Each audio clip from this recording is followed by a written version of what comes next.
Welcome to All Business Media TV. I'm your host, Rick Delgado, and joining us today is Dr. Scot Bay. He's the host of Psychiatry Today, and he's also the director of the North Fulton Behavioral Health Center.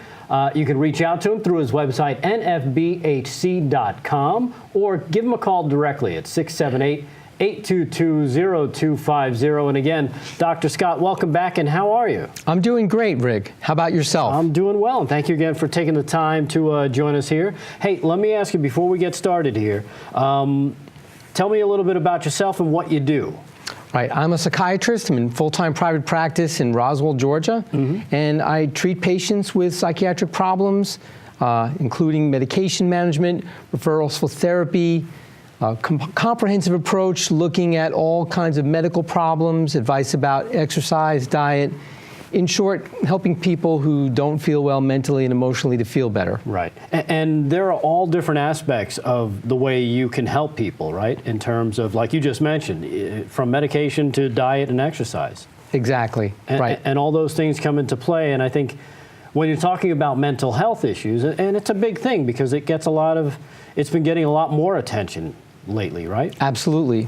And rightly so. It hasn't gotten enough attention. And that's really what drives me to want to reach out to people more. I think there needs to be more attention put on mental health issues and how better people can feel well, cope better with stress, feel better mentally and emotionally. Right. And again, as we've talked about before, trying to better inform the general public, try to dispel a lot of the misconceptions about mental health issues, psychiatry and psychiatric treatment, and reduce the stigma that unfortunately still surrounds it. Right. Yeah, because a lot of times, people, they have one idea of what, mental illness is. And usually it's generated by what they see on TV or in movies. And, full confession here, I'm one of those, I've seen the movies, I've seen, all the stuff that goes along with it. So you think you know what it is and what it encompasses.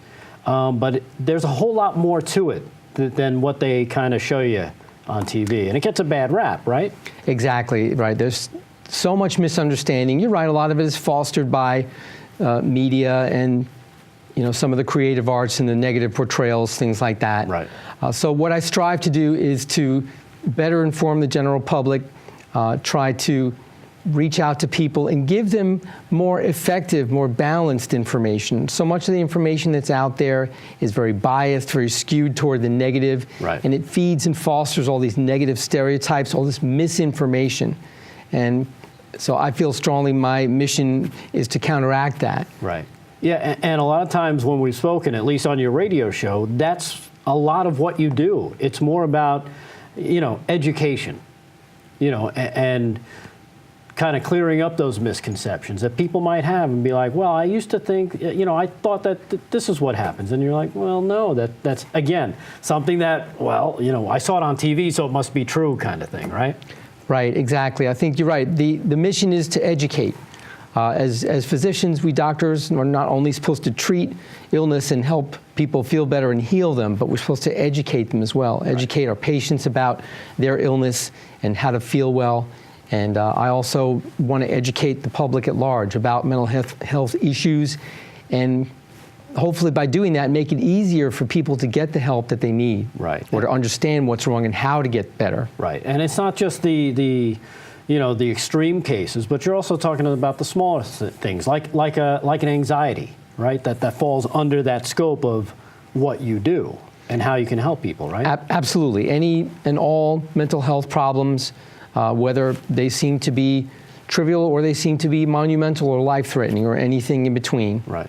Now, what would be the best way in terms of, maybe educating people about, let's say, the medication aspect? Because I know there's a lot of different things. You always hear that phrase, oh, that person must be off their meds. Again, it's one of those, it's kind of a throwaway in society where people just take, they just take liberties with certain things. And I know that kind of rubs you the wrong way because you're coming at it from the clinical side. You're the professional. You're the one that's like, well, no, you really shouldn't say or do that because this is what could happen, kind of thing. Right.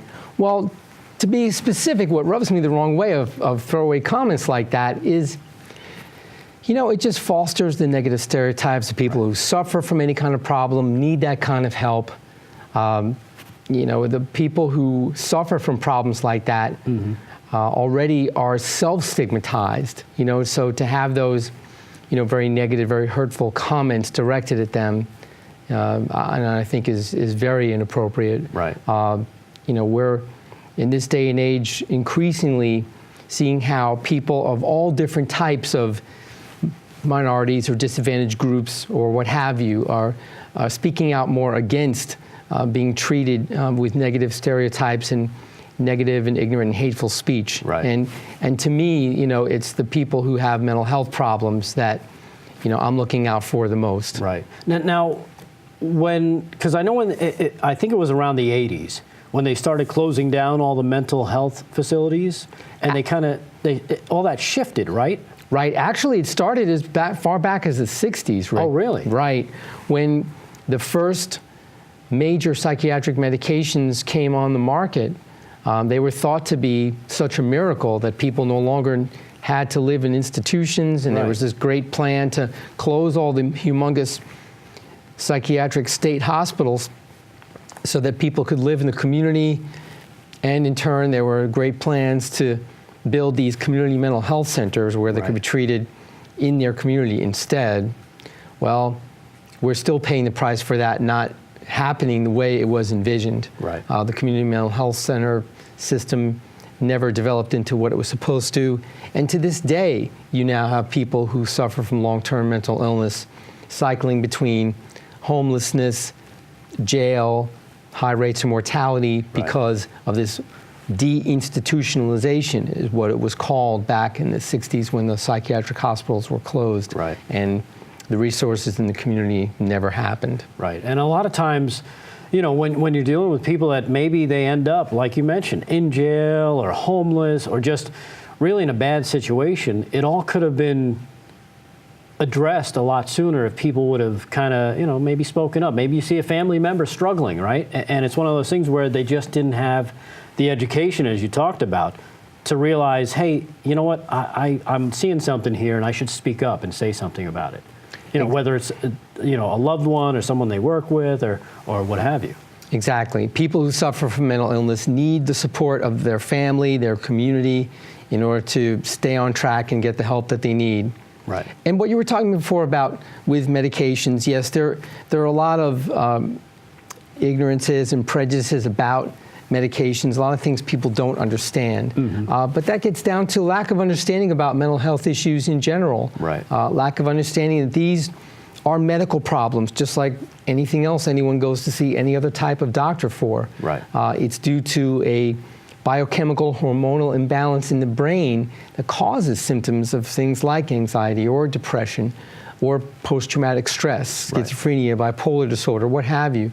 And the idea of the medication is to correct the imbalance and help someone recover their normal state of functioning. Right. And I think one thing I learned from one of our conversations that may have been a few weeks ago from the radio show was that medication can actually help heal the brain, and then you know, after a certain amount of time, you can wean off and be done with it, right? Exactly. And I think that's one of those things that people don't understand as well. Exactly. Right. I mean, to your point about healing the brain, I conceptualize many episodes of any kind of mental illness as a brain injury, but unlike a physical injury like a concussion or a stroke or a tumor, it's a chemical hormonal injury brought on by stress. Severe environmental and emotional stress combined with a genetic predisposition results in changes in the hormonal aspect of the brain in the areas that regulate mood and emotions. Right. And these stress hormones that are circulating all throughout the body can actually do damage to brain cells in the areas of the brain that regulate mood and emotion.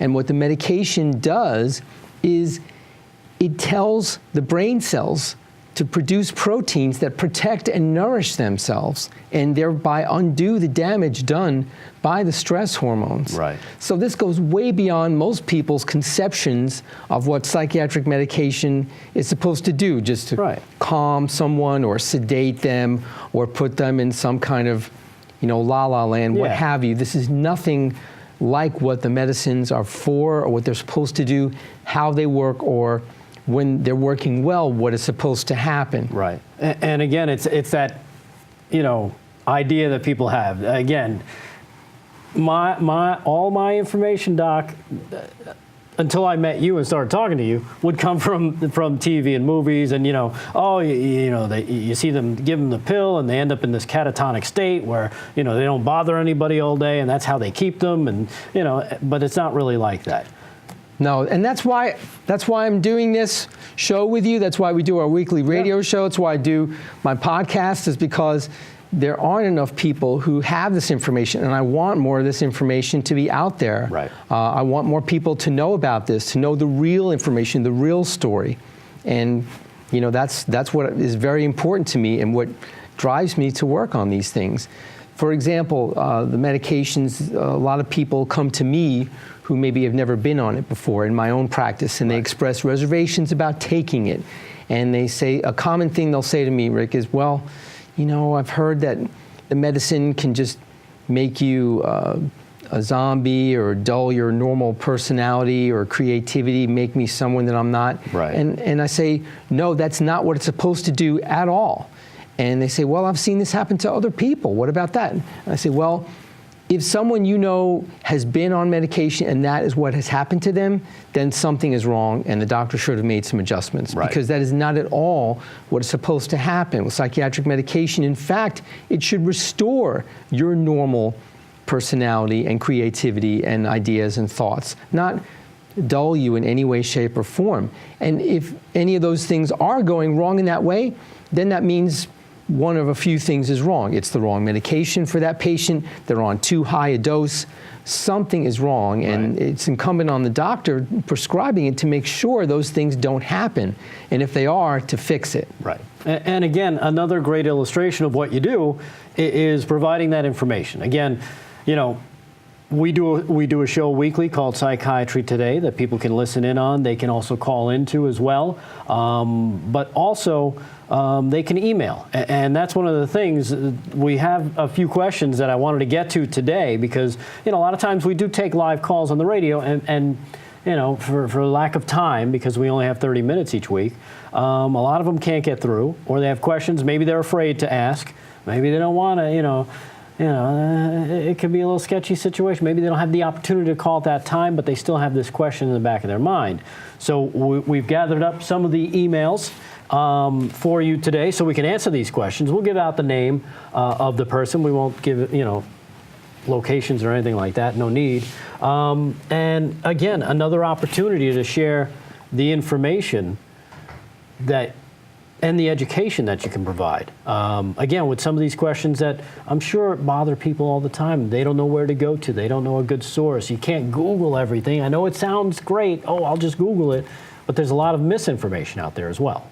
Exactly, yeah. And unfortunately, due to so much prejudice and anti-mental health and anti-psychiatry bias, too much of what people will get when they do a broad internet search is going to be biased in a negative way. It's going to mislead them. Right. They're not going to get balanced, accurate information, and it's my goal to deliver that. So I look forward to answering these questions from people who sent in these emails. And while I'm answering these questions, hopefully there'll be other people who will watch this or be listening to this, and they'll be able to learn something as well, not just the person who sent the message in. Right. And again, if you do want to reach out to Dr. Scott directly, you can feel free to do so. He's got a website, nfbhc.com, or you can give him a call, 678-822-0250. That's the number for the North Fulton Behavioral Health Center, which of course he runs. So let's get to the questions, shall we, Doc? Absolutely. Let's get right to it. Let's see what we got. Our first one here comes from a Jay Simmons. Jay Simmons wants to know, Dr. Scott, when it comes to extreme depression, is there a way to relieve it without medication? Interesting. We were just talking about medication. Right. Well, when it comes to treating extreme depression, if you put that term just on face value, I would say if someone really did not want to try medication, then, okay, a trial of psychotherapy alone could be attempted, as long as the person's depression was not so severe that they were a danger to themselves. Right. Anywhere from 15 to 20 or more % of cases of clinical depression, severe depression, or the medical terminology, major depression, can be fatal. People die of suicide. Right. And so that absolutely needs to be taken seriously. If it is to that point that it's life-threatening, then I definitely think some sort of medical treatment, including medication, would be warranted. If it is not to that point, then certainly psychotherapy would be able to relieve the depression.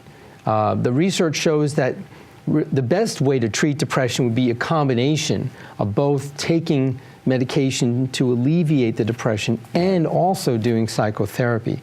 And in my own practice, I strongly encourage my patients not just to see me to take medication to treat their symptoms, but to also see a therapist to work through the problems that they're having and to learn better how to cope with their illness. Right.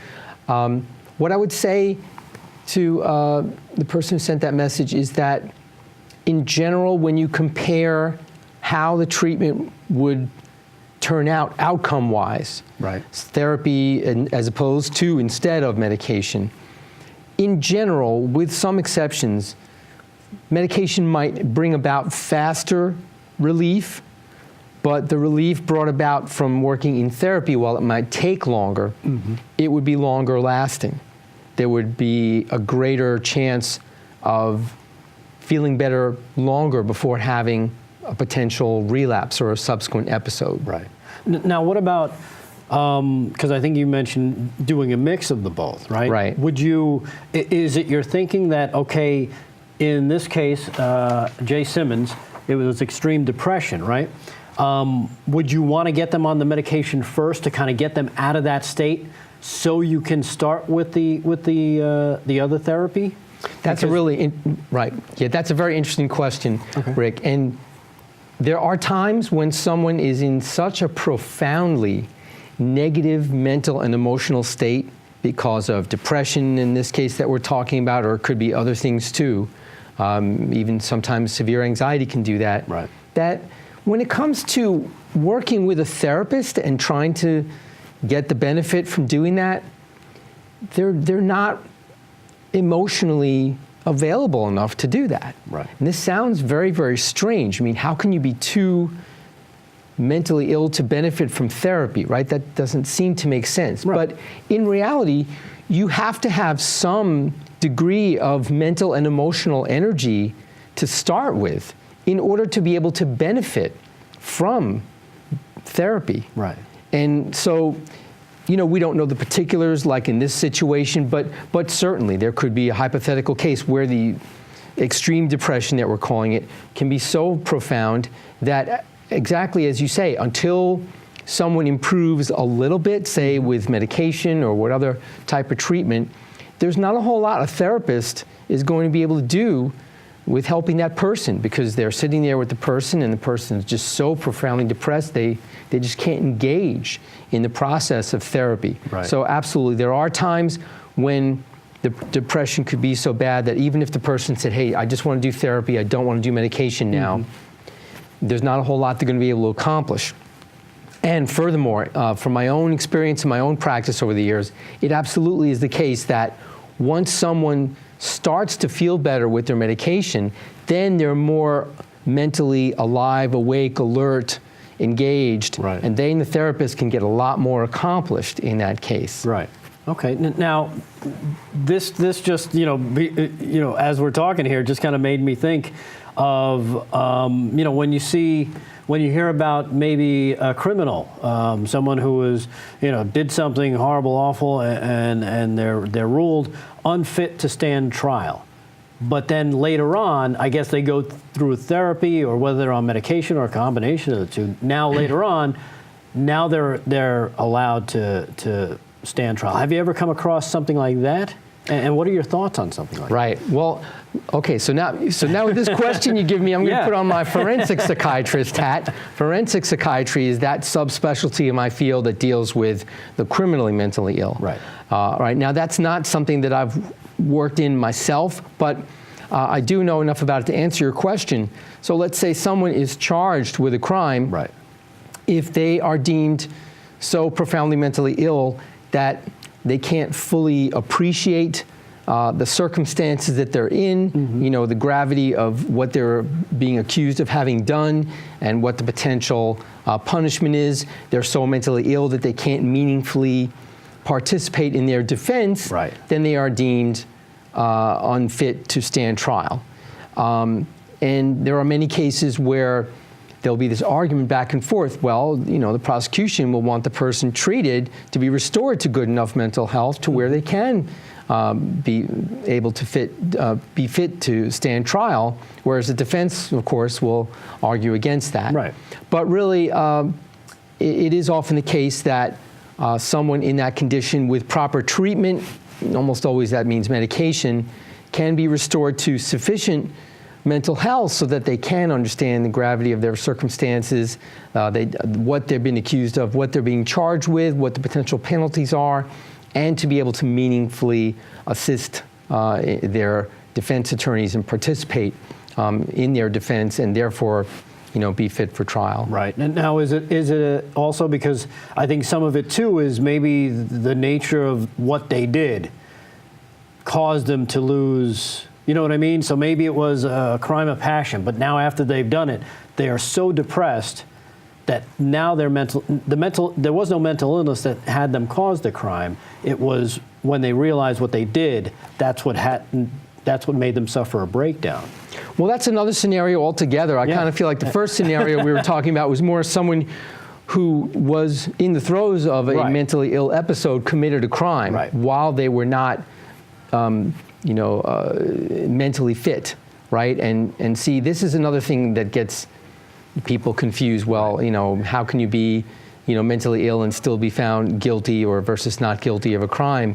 You know, you can be mentally ill and still be found guilty if it can be documented that you know and understand right from wrong, and you know the circumstances of what you did. But the other scenario you're presenting now, there are times when in the aftermath of something terrible happening that results in a crime that people then descend into some kind of mental illness episode, and this is why people who are incarcerated after committing a crime have to be put on suicide watch, will need mental health care. Slightly different scenario, but potentially a similar outcome as far as restoring to good mental health in order to be able to participate in their defense. All right. Well, it was a different path than what we started with right, Jay a little bit of a legal forensic psychiatry tangent there, but hey, you know, this is, again, questions that come up sometimes. So exactly. So Jay Simmons, thank you for your question. See where it led us?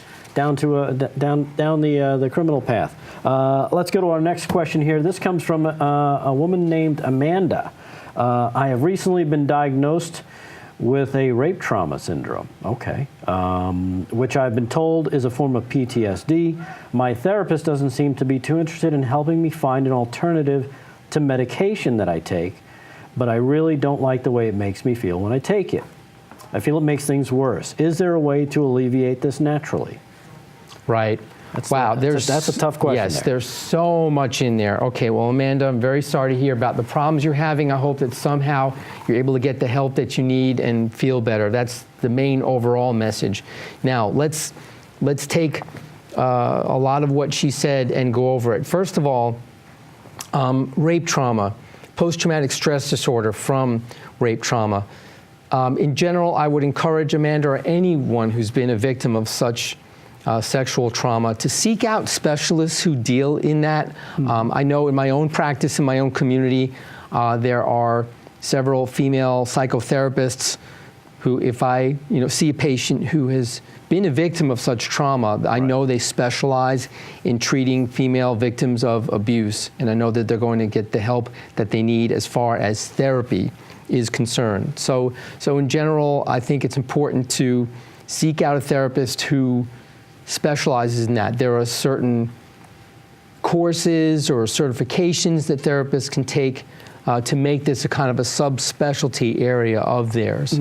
And I think that's the best way for someone to go as far as choosing a therapist to help with this type of problem. Right.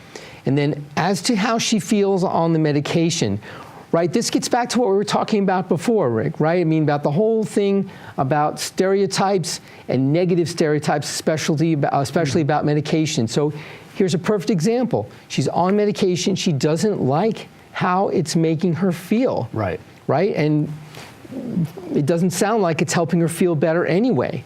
Right? So that's wrong. If she's going to be prescribed it at all in the first place, number one, it ought to help her feel better, help her to cope with the stress of having been a rape victim. And number two, it ought not to give her negative side effects to where she doesn't like how she feels taking it. Right.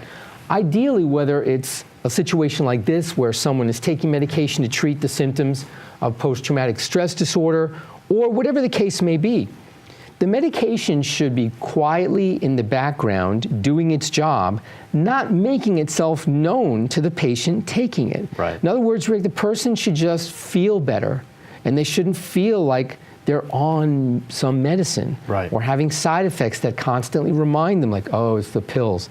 That's wrong.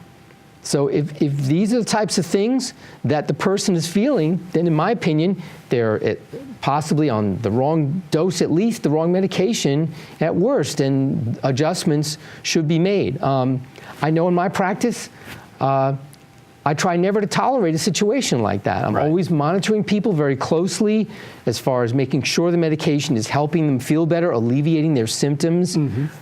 The name of the game is to restore the person to their complete normal self and normal functioning, free of symptoms, but without having the medication get in their way by giving them side effects or making them feel medicated. Right. Right. Now, then another point she makes, she's raised concerns about how she's feeling Right. with the person she's working with. She doesn't find that person to be responsive to her concerns. That's a real red flag right there. You know, Amanda, I'm really sorry to hear that you're having that problem with who you're working with. It sounds like you should try working with someone else. Right. Who will be more responsive to your concerns, who's more willing to work with you on having your treatment feel right for you, work better for you. The goal is for you to feel better, for you to heal from what happened to you. And if you're with this person and it's not going well and you've raised that concern and they're not helping you to move it forward in a positive direction, you know, then, you know, I understand the implications of having to look for a new person, having to start over with another person.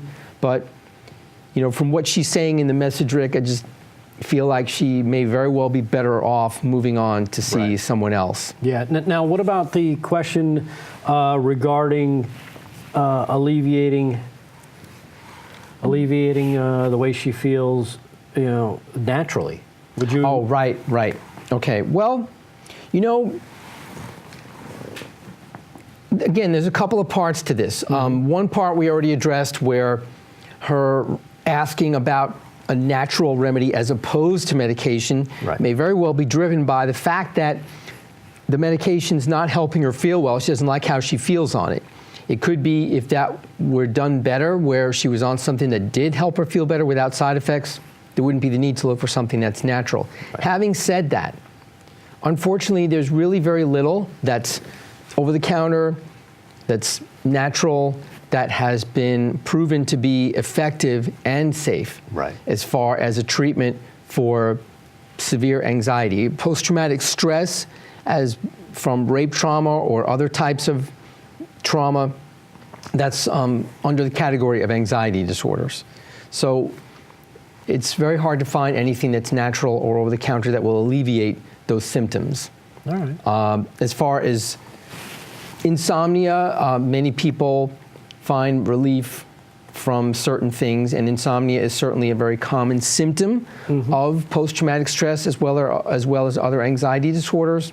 But as far as just overall treatment per se for that, you know, I think if she didn't want to go with medication at all, then I think it would be a therapist who specializes in the treatment of rape trauma. There are lots of different new and innovative types of therapies to help with post-traumatic stress. There's something called EMDR that's been around for a really, really long time, eye movement desensitization. And, you know, so there are lots of different ways to address PTSD symptoms without medication. But there are, again, innovative types of therapies rather than just broad general counseling. Can't really say, well, buy this supplement, not really anything out there found to be helpful. Right. All right. Well, you know what, Amanda, we appreciate your email, Yes. and hopefully that information does help you. Yes, absolutely. Best of luck to you, Amanda. Hope you feel better. Because it seems the best thing for you to do is start looking for a new doctor. I think so. That might be the quickest route to, kind of getting on the road to where she feels, like you said, the medicine is working, and she doesn't even have to worry about it. Exactly. All right. And let's go to our next question now. Let's see. This one comes to us from Charlie.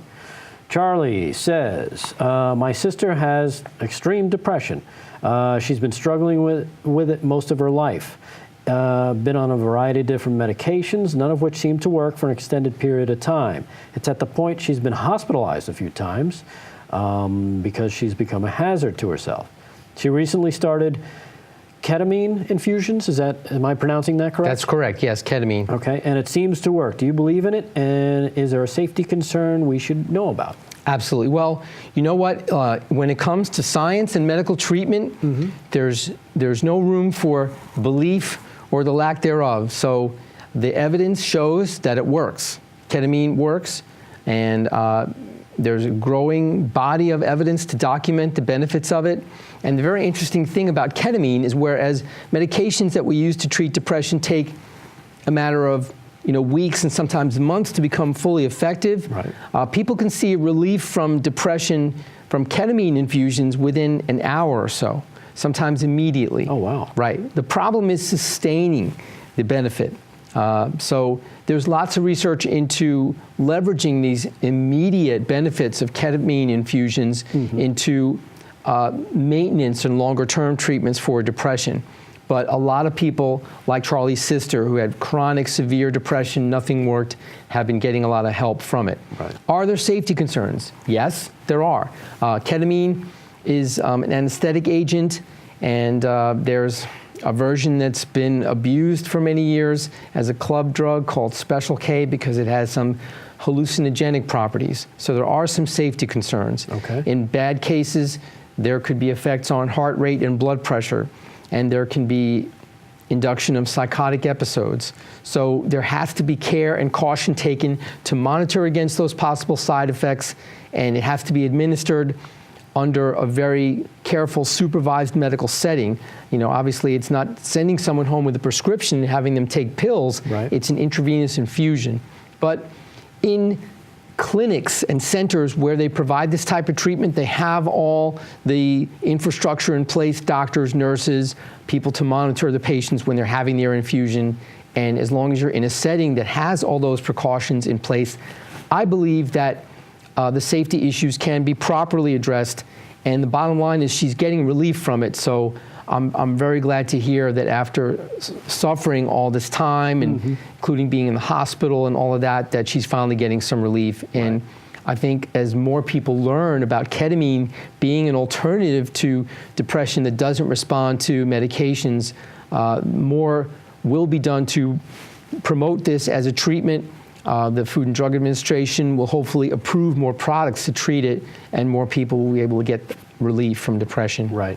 You know what? And it's funny that you bring up the FDA, because I was wondering if there are any things that you know about, that you've seen research on, that you're kind of almost chomping at the bit, like, man, when are they going to approve this? This could really help people. Is there any stuff like that coming down the pipe? Unfortunately, Rick, no. The pipeline as far as psychiatric drugs is pretty thin. Okay. The last several years, whenever we go to meetings, and our colleagues who do a lot of research and a lot of studies, deliver their lectures about treating depression, you better get real comfortable with what you got, guys, because there's not a whole lot coming down the pike. Right. Ketamine is the one exception. There are enough studies going on to where there should be official approvals and specific products, rather than just people right now are empirically giving the infusions because we know they treat depression. Right. But as far as, well, here's a specific ketamine product that's specifically being approved and marketed for depression, we don't have that yet. We probably will soon. Right. Unfortunately, a lot of the big pharmaceutical companies have been burned when they put years and billions of dollars into developing a psychiatric drug, only to have something fail during the trials. The FDA says no, all those resources are out the window. So a lot of them are saying, hey, we're not even going to try anymore. Right. That's why the pipeline of new treatments is unfortunately getting pretty thin. Okay, now let me ask you real quick, because I don't think I've ever heard of ketamine before. So what exactly is it? Where does it come from? Right. Well, again, ketamine is an anesthetic. Originally, it was only used as a veterinary anesthetic, as a matter of fact. But again, because it had these hallucinatory properties, it was abused as a club drug. But really, it was just several years ago, not really that long ago, because all this has exploded too quickly, that some people found that with an infusion of it, people's depression lifted drastically and very quickly. Right.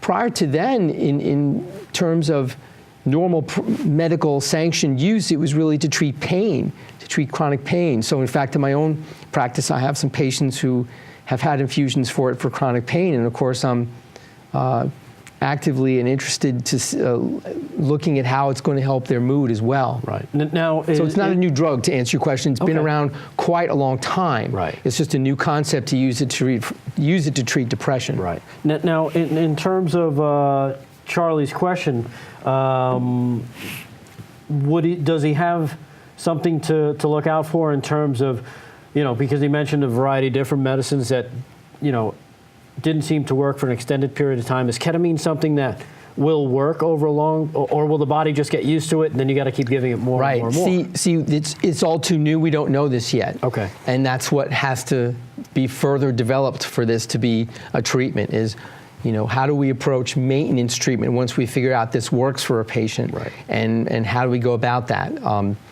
How often will someone need to have follow-up booster treatments and so on. So it's all too new. We don't know this yet. We're going to be finding it out hopefully real soon. Well, you know what? That's something new that's coming down the pike. Exactly. So good luck with that, Charlie. Yes. Hopefully that works for your sister. Yes, Charlie. Best wishes for your sister's ongoing recovery. Yeah. Glad to hear the ketamine's working. All right. So let's go to our next question.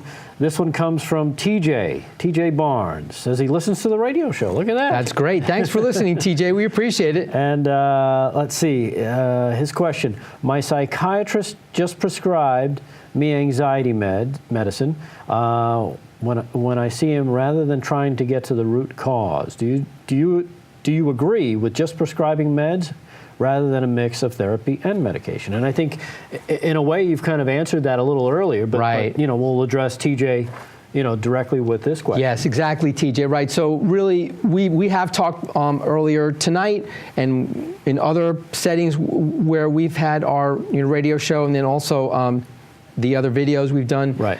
No, I tend to think that it is best to have the combination of medication and therapy, and especially TJ suffering from anxiety. There's so much documentation that treatment of anxiety disorders, the gold standard, is a combination of medication and therapy. And so while if TJ's symptoms of anxiety are so severe that he can't function personally, interpersonally, socially, occupationally, or academically if he's a student, then sure, the medication is helpful and important in terms of keeping the anxiety controlled enough so that he can function. But as far as getting to the root cause, as what is causing the anxiety and how can he learn to cope better with stress and deal with the anxiety so that it's not so disabling, absolutely therapy is crucial for that. So if he's seeing someone who only prescribes medication, doesn't do therapy, then he should feel free to explore also going to see a therapist to work on that and get to the root cause. Right.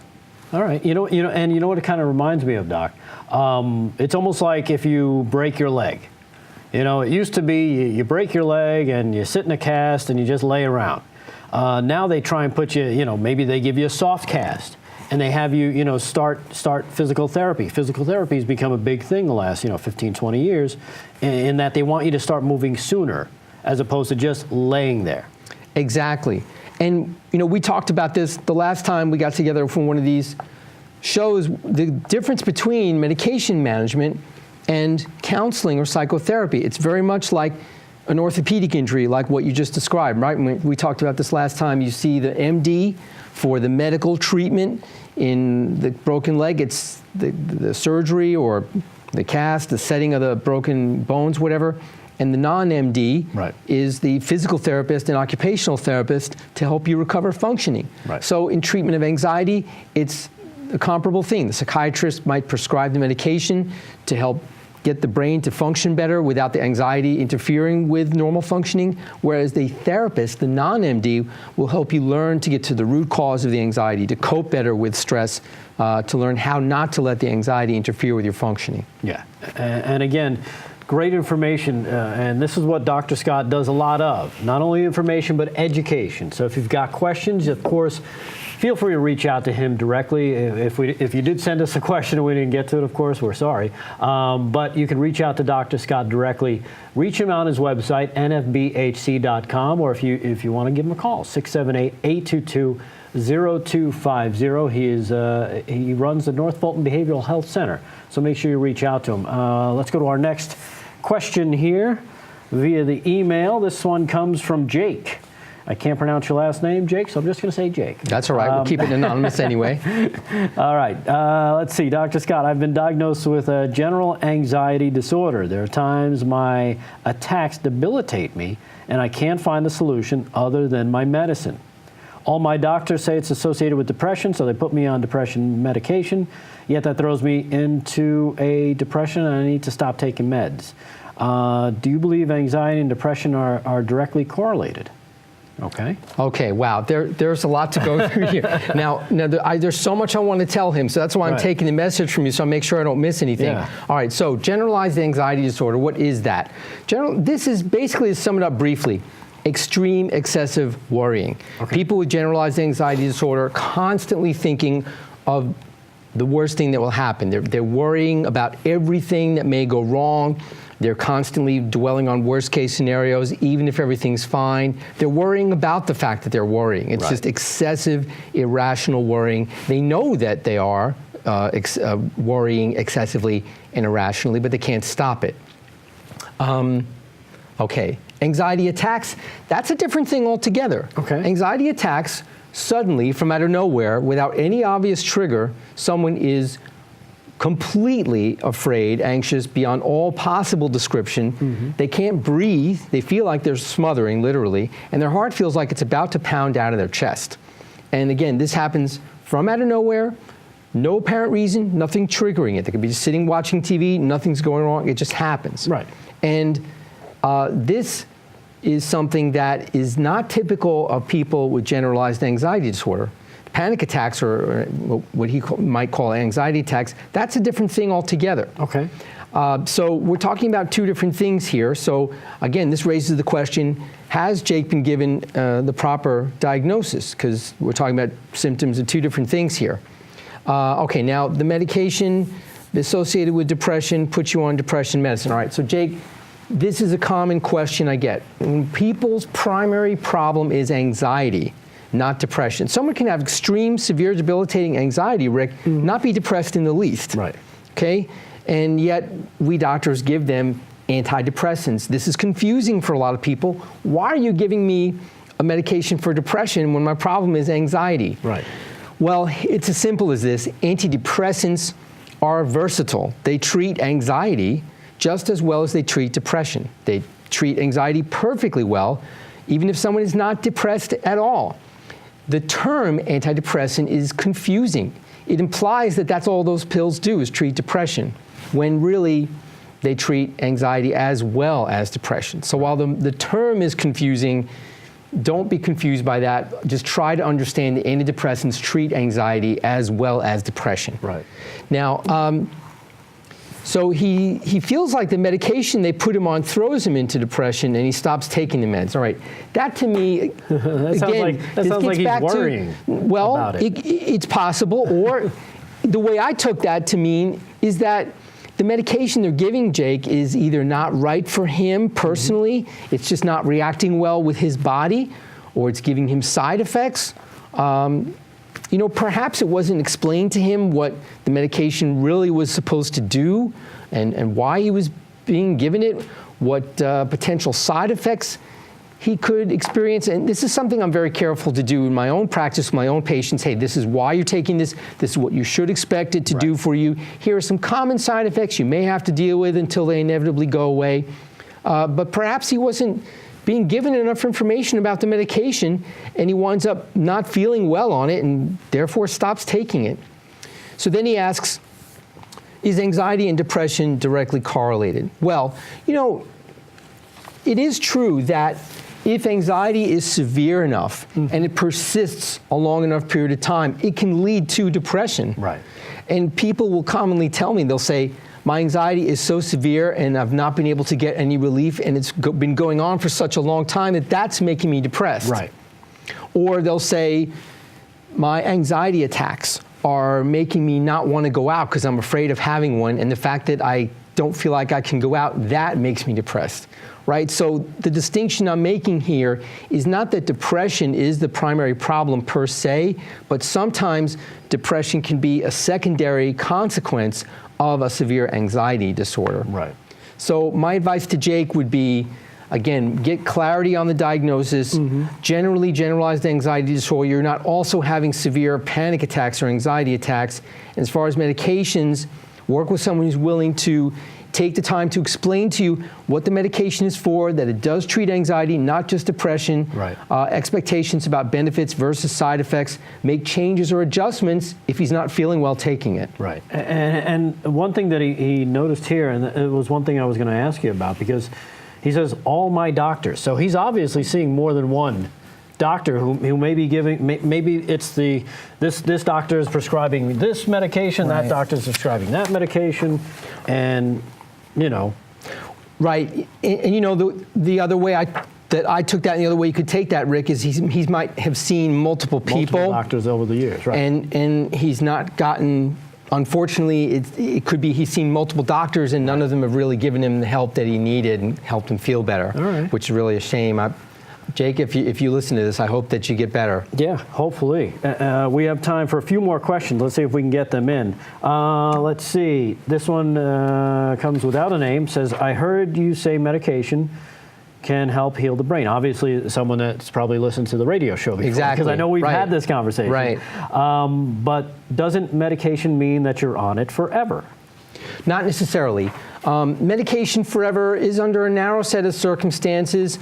The major severe psychiatric syndromes like schizophrenia or bipolar disorder are lifelong, and if someone doesn't take medication for the rest of their life, they're always going to be vulnerable to relapses, having another episode of their illness.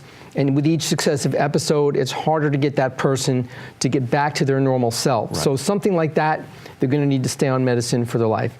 Someone with, let's say, severe depression, if they've had recurring episodes, not just one specific lifetime episodes, Right. they're better off staying on medication indefinitely, because if not, it'll always keep coming back and you can never predict when or how. And the more times you have episodes, again, the more difficult it is to get you feeling well. Right. But let's say someone just has one lifetime episode. It was triggered by a clear, obvious, identifiable stressor that led to the episode. Like maybe a death in the family? A death, a divorce, loss of a job, you know, some major catastrophic life stressor, fire, earthquake, flood, assault, what have you. And they have done well with treatment. They've been restored to their normal functioning. They've stayed well with the help of the medication for the better part of a year. That candidate, that person rather, is a candidate for having their medication tapered off gradually. Right. And if they do well through that process, then they can stop and only go back to medication if they ever need it in the future. Okay. So while there are many circumstances where medication has to be indefinite, it's not always. All right. Well, that's good to know. We've got time for one more Let's keep question. going. Let's see. Let's see what this one is. Again, no name on this one as well. But their question is: I heard someone say that if you keep secrets, they can eventually start to affect your mental health. Now, is that true? Very, very interesting. So keeping secrets and mental health. Actually, that is true. It is. Yes, it's very stressful to harbor information that you know could potentially have a negative effect on others. So whether you want to admit it to yourself or not, Right. or whether you're consciously aware of it, that can cause some anxiety and can cause some stress. And I can cite at least one article that there's some hard evidence of this, that people who tend to do this, who tend to keep secrets or lie or things like that, they tend to have a higher incidence of neck and back pain. Really? Right, and to me that's so telling because many people who have anxiety or stress have physical symptoms. And one of the many different types of physical symptoms that anxiety and stress can cause you is muscle tension, right, which can then cause spasms or pain. So in my opinion, absolutely. But again, of course, it depends on the individual. Right. So, but just broadly, generally answering the question, yes, I do think that's possible. Wow. See, that's interesting because I'm sure, most of us have secrets. There are things that we keep to ourselves that we don't want to share with people, for one reason or another. Right. But I think in terms of maybe what this person may be talking about, maybe what they heard someone talking about was maybe something like you mentioned, they're having an affair. So that's a very stressful thing because you don't want anybody to find out about Could be that, could be cheating in business, Right. Obviously, it depends on the individual specific circumstances, what the secrets are about, things like that. Something relatively minor or trivial, is that going to make someone anxious or have them neck or back pain? No. But yes, I guess talking about something like that, something major, some really negative thing you did, either infidelity or crime, something like that. Right. Yeah. And I guess that would be qualified. I guess maybe to fall under the auspice of a trigger, right? Because you're keeping that all inside, and all of a sudden, boom, it's got nowhere else to go, and maybe that's why some people you see them start to, they're anxious. Exactly. Because one of the things I've heard over the years is usually somebody who's nervous about something, like they're accusatory of someone for doing something, it's because they're the ones that have done it. Right. And well, which is weird. But. Yes. But actually, when you're talking about this, what I associated to, and just again, human behavior, this is how the TSA profiles people when they're looking for people making mischief in airports, or other people besides TSA who are working in security and looking out for people who may be, little shifty, to do little shady. Yeah, they look for people who are showing these types of behaviors, and they profile, and this is how they keep us safe. Yeah, and it's those little things. I guess those are those tells. Yes, right. Yes. Exactly right. Right. That's amazing. Again, we've been sitting with our guest, Dr. Scot Bay. He's been kind enough to join us once again, answering some questions, some listener email, we'll call them. So if you want to reach out to Dr. Scot, reach out to him directly. You can go to his website, nfbhc.com. Do you have your email address on there where people can send you an email? Don't have an email on that. Okay. But we're working on more things down the road. Also want to put in a plug for the podcast. Right. The Psychiatry Today with Dr. Scot podcast is available through the Empire Radio website, along with archived copies of our radio shows. And in the future, we're working on a website dedicated specifically to Psychiatry Today with Dr. Scot that would encompass our weekly radio show, the podcasts, and eventually an email where people can directly send in questions, and we'll be reading them on the air during our show. So all that's coming. Stay tuned, literally. Well, that's great to hear. Again, Dr. Scot Bay, he's been our guest. He's the host of Psychiatry Today, the weekly radio show that broadcasts on All Business Media, which you can check out every Wednesday at noon Eastern Time. But if you want to reach out to him directly, the best way to do that is go to the North Fulton Behavioral Health Center website, nfbhc.com. You can also call him directly, 678-822-0250. And as always, Dr. Scot, always a pleasure. Thank you again for making the trip and joining us here in the studio live. You're very welcome, Rick. Again, always a pleasure, and appreciate everyone who sent in listener emails. Hopefully next time we get together, we can answer more questions, and hope everyone feels better, and hope I can help everyone feel better. Yeah, it's all about good mental health. He's your man, Dr. Scot Bay, Psychiatry Today. nfbhc.com is his website, or call him directly, 678-822-0250. And great. Thank you again, Dr. Scot. Thank you, Rick.